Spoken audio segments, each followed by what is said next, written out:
The first thing I said to Guillermo was, I think we're gonna need a bigger orchestra because the size of this thing, I thought we're gonna have to match this. So, what can we do? So clearly it had to be an epic size orchestra.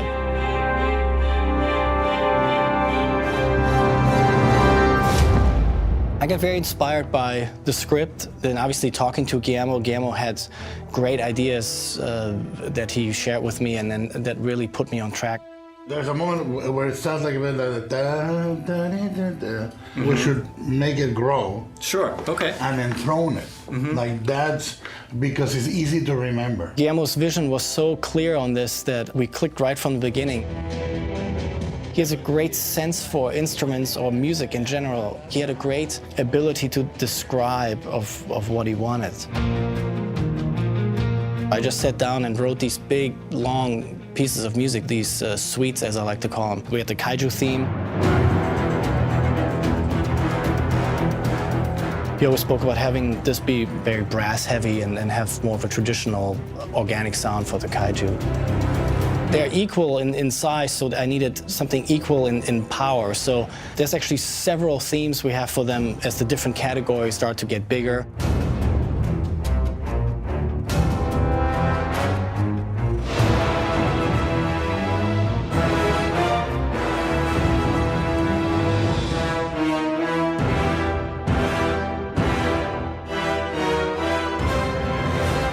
They also have like a calling motif. We have these big brass chords that just kind of hint to them.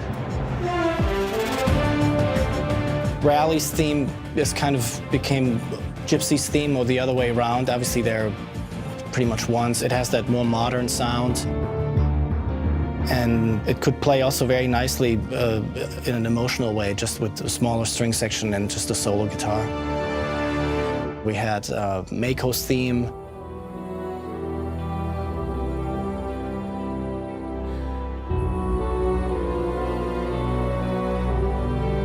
But it's her alone, I think, rather than Pentecost.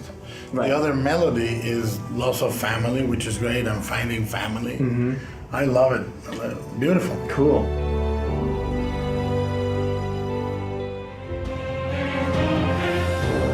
I tried to place the themes in a clever way to not clutter it too much so that you have all these themes going on and then you don't end up using them enough because you have all this overlap.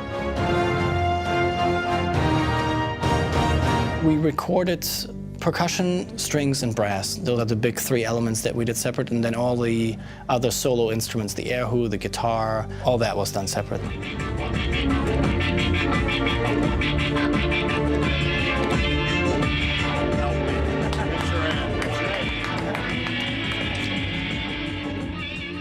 And then we brought in the choir at the very end.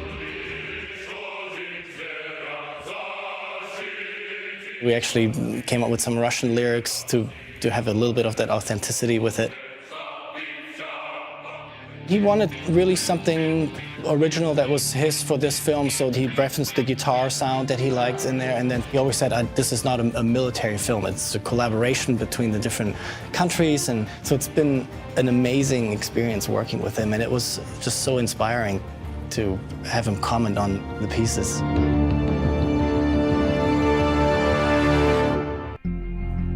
Something out there had discovered us. They counted on the humans to hide, to give up, to fail. We will not die today. Today we will live forever.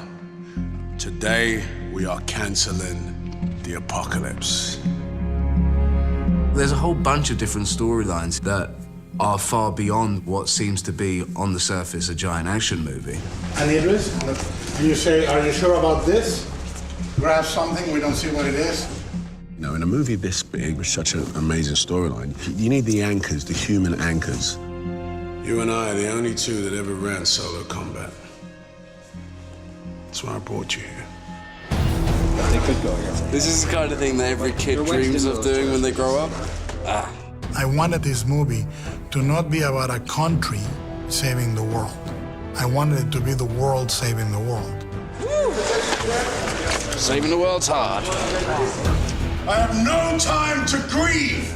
So I needed a very strong leader, a Japanese girl, an American pilot, 2 Australians, 2 Russian pilots.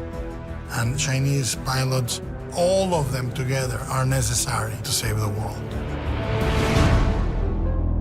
Look the enemy in the eye, face it head on! The name Pentecost already is telling you what a moral guy he is, and I needed somebody that was a fixed point. He kind of like doesn't mind to take the world on his shoulders, no matter how big the problem is. Mako is too inexperienced to rein in her memories during combat. And I needed somebody also that had the aura of paternity, that could be a father to Mako. We really wanted to see Pentecost and Mako as a believable relationship, a believable family. You would not confuse the relationship for a romantic relationship.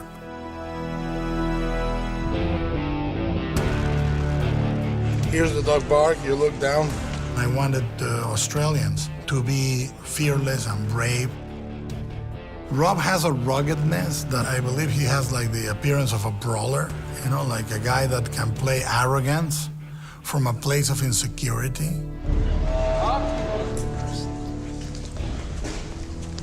From a very, very young age, Chuck grew up being trained to be a Jaeger pilot.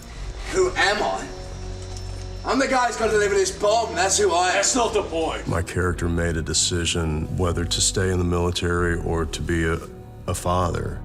And I stayed in the military, so we haven't had a chance to be a family. Herc was never a father to him. Chuck is more fueled by a resentment towards his father.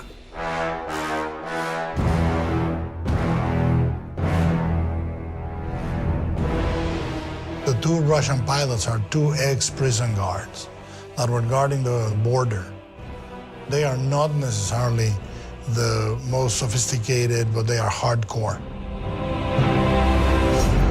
Sasha and Alexis have a relationship that's ambiguous. And Guillermo won't give us an answer. He's kind of given us, well, we don't know if you're lovers or if you're brother and sister or whatever you think. It's good. It's a little vague, so people have to determine what our relationship is. An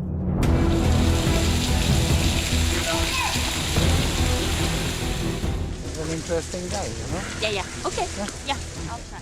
The idea was to put together a male and a female that didn't trust anyone, and to see these two people coming together, not because they are super strong separately, but because together they can be strong. Both of those characters' life has been on hold for a long time. Mako's been trying to overcome, you know, this horrible childhood she had. And since I lost my brother and lost my function in this world, my life has been completely on hold as well. There was a good moment there. But what I'm thinking is, for me, the important thing is for you to connect with her eyes. Yeah.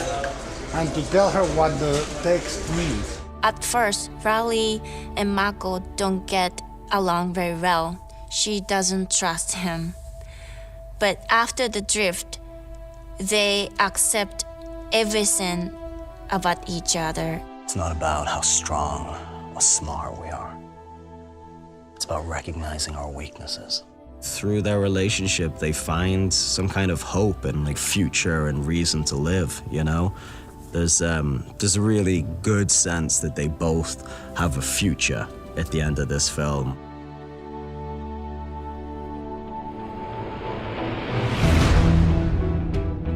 It starts with pilots that work as groups, and they are very, very envious of each other. But invisibly, as the barriers fall, everybody becomes a hero.